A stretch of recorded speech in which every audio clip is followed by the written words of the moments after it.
Student, आज हम लोग केमिस्ट्री के chapter number 12 chapter number 13 12 class के केमिस्ट्री का चैप्टर नंबर 13 का लेक्चर नंबर 6 हम लोग देखने वाले हैं। ठीक है, एलिफैटिक एमिनो के विरेचन की विधियां हम लोग देखेंगे। ठीक है, 5 तक विधि हम लोग देख चुके थे। आज हम लोग देखेंगे गैब्रियल संश्लेषण, फिर 7वां नंबर देखेंगे अल्कोहल तथा अमोनिया से कैसे निर्मित करते देखते हैं।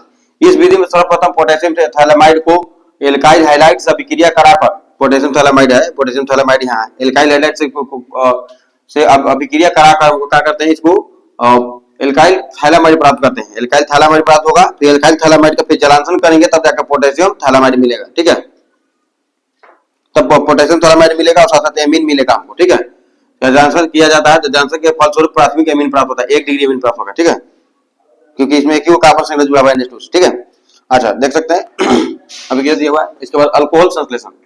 अच्छा, ये पोटेशियम थैलामाइड है, इसका एल्काइल हाइलाइड से जब इसका क्रिया जब कराया गया था एल्किल लॉस छूट गया, एल्किल थैलामाइड बना। एल्किल थैलामाइड का फिर से जलांशन किया गया, तब पोटेशियम थैलामाइड अलग हुआ, इसके साथ एमीन अलग हो गया। ठीक है, एमीन बन गया प्राथमिक एमीन, 1 डिग्री एमीन। ठीक है, यहाँ देखिए अल्कोहल तथा अमोनिया से, अल्कोहल तथा अमोनिया से कैसे निर्मित करेंगे। यहाँ देखिए अल्कोहल का व्यापारिक उत्पादन इसी विधि से करते हैं, अल्कोहल अमोनिया से करते हैं। ठीक है, यहाँ पर अल्कोहल का नहीं लिखना चाहिए था, मिस्टेक हुआ है। एमीन का, एमीन का बारे में पढ़ रहे हैं तो एमीन का व्यापारिक उत्पादन होगा, सुधारने में लिख रहे हैं। एमीन का व्यापारिक उत्पादन इसी विधि से करते हैं, किसी विधि से, अल्कोहल तथा अमोनिया से। यह अभिक्रिया थोरियम ऑक्साइड या TiO2 के उत्प्रेरक उपस्थिति में होता है। थोरियम ऑक्साइड उत्प्रेरक जो है उसके उपस्थिति में होता है। देख सकते हैं एल्किल अल्कोहल है। ठीक है, यहाँ पर अमोनिया से क्रिया करेगा। ठीक है, एल्केनॉल आप कर सकते हैं। अब जो अमोनिया से क्रिया करेगा थोरियम ऑक्साइड की उपस्थिति में, तो 1 डिग्री एमीन बना H2O। यह अभिक्रिया यहीं पर समाप्त नहीं होगा, आगे भी होगा।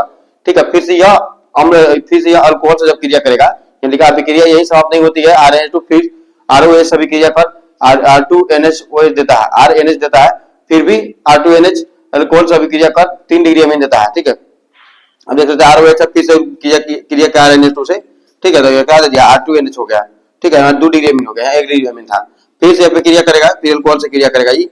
ठीक है, तो फिर से क्या देगा, यहाँ पर फिर से एक हाइड्रोजन यहाँ से हट जाएगा, प्रतिस्थापित हो जाएगा, 3 तो कार्बन संख्या जुड़ जाएगा। ठीक है, R3 3 डिग्री एमीन हो जाएगा। अब देखेंगे एलिफैटिक एमिनो का गुणधर्म। पहला गुणधर्म है, अब भौतिक गुण के अंतर्गत देखें, फिर रासायनिक गुणधर्म हम लोग देखेंगे। ज्यादातर रासायनिक गुणधर्म पूछा था, अभिक्रिया संबंधित पूछा था, भौतिक गुणधर्म ऐसे ध्यान रख लेते थोड़ा सा। एमीन श्रेणी के निम्न सदस्य, जैसे 1 कार्बन, 2 कार्बन, 3 कार्बन, 3 कार्बन से कम हो रहा गैस उच्चतर सदस्य, निम्न सदस्य जो है, निम्न कार्बन सदस्य गैस होता है, उच्चतर सदस्य क्या होता है, द्रव अथवा गैस भी हो सकता है। ठीक है, ये जल में कुछ अंश तक घुलनशील होते हैं, जल में कुछ मात्रा तक घुलनशील होगा। और घुलनशीलता जो है द्रव्यमान अनुभार की वृद्धि से क्या होता है, घटता है। अनुभार बढ़ता जाता है तो घुलनशीलता क्या होता है, कम होता जाता है। ठीक है, निम्न सदस्यों की एक विशेष गंध होती है। ठीक है, मैंने कम कार्बन की एक विशेष गंध होगा। उच्च एमीन रंगहीन होता है, कोई रंग नहीं होता है। ठीक है, एमीन उच्च ध्रुवीय होते हैं, अतः उनके क्वथनांक का मान तुल्य आणविक द्रव्यमान वाले, आणविक द्रव्यमान बराबर अगर है एल्केन से क्या होगा, इसका अधिक होगा। ठीक है, किसका, एमीन का ना। एल्कोहल की भांति 5 कार्बन से कम वाले एमीन जो है जल में विलय होते हैं, जल में घुल जाते हैं। कम 5 से कम कार्बन वाला एमीन जो है वो जल में घुल जाएगा। ठीक है, ज्यादा वाला नहीं घुलेगा। ठीक है, अब देखेंगे एलिफैटिक एमिनो का रासायनिक गुणधर्म, क्षारीय प्रकृति और लवण बनना। देखिए एमिनो में अमोनिया की तरह नाइट्रोजन पर एक एकाकी इलेक्ट्रॉन युग्म होने के कारण होता है, एकाकी इलेक्ट्रॉन युग्म होता है, जिसके इसलिए ये क्षारीय होते हैं। क्षार की प्रकृति, एकाकी इलेक्ट्रॉन युग्म होगा तो क्षारीय होगा। क्षारकता का क्रम क्या है, देख सकते हैं, C6H5NH2 CNH3 CH3 3N CH3NH2 CH3 2NH ना, एमीन्स की बढ़ती क्षारकता का क्रम।